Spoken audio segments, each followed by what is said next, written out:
Okay, everyone at Deep Space High, I'm ready to transmit my presentation on Spaceports. You're gonna love it! Transmitting in 3, 2, 1.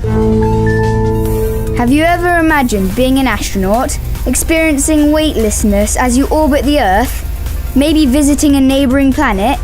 Now, obviously, we're pretty lucky because we get to go to Deep Space High. But check this out.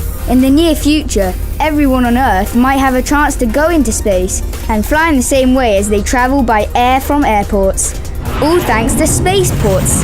Just imagine a holiday on Jupiter, a trip to the moon and back, or maybe just a short flight to the edge of the Earth's atmosphere. These all sound like really cool things to do, right? Well, there are a lot of people who would agree with you about that. Even though there are over 7 billion people on Earth, only around 550 men and women have ever gone into space. That's one small step for man, one giant leap for mankind. For decades, space exploration has been run by governments, so members of the public like you and me haven't really had a look in. But things are set to change. You might have seen on the news that there are commercial companies developing technology to offer suborbital flights for ordinary people. Well, ordinary rich people at the moment. One is a company called Virgin Galactic, which is owned by a guy called Richard Branson. Another is SpaceX.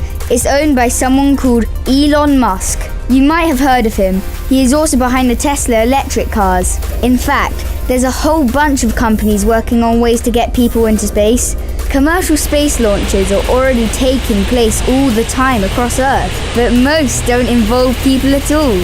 Some will be carrying astronauts and supplies to the International Space Station. Others are taking satellites into orbit around Earth. Satellites are very important to everyday life on Earth. They deliver TV programs and send us coordinates for our sat-navs. They also undertake scientific experiments like monitoring the Earth's atmosphere. Now, one big problem facing any launch, whether for people, supplies or satellites, is that you need a lot of power to get out of the Earth's gravitational pull. And you can't launch from anywhere. You need special spaceports.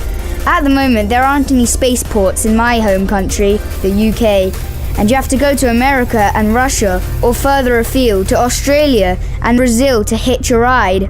That can take a long time and cost a lot of money. It would be much simpler and cheaper if space companies could send up their spacecraft closer to where they're built.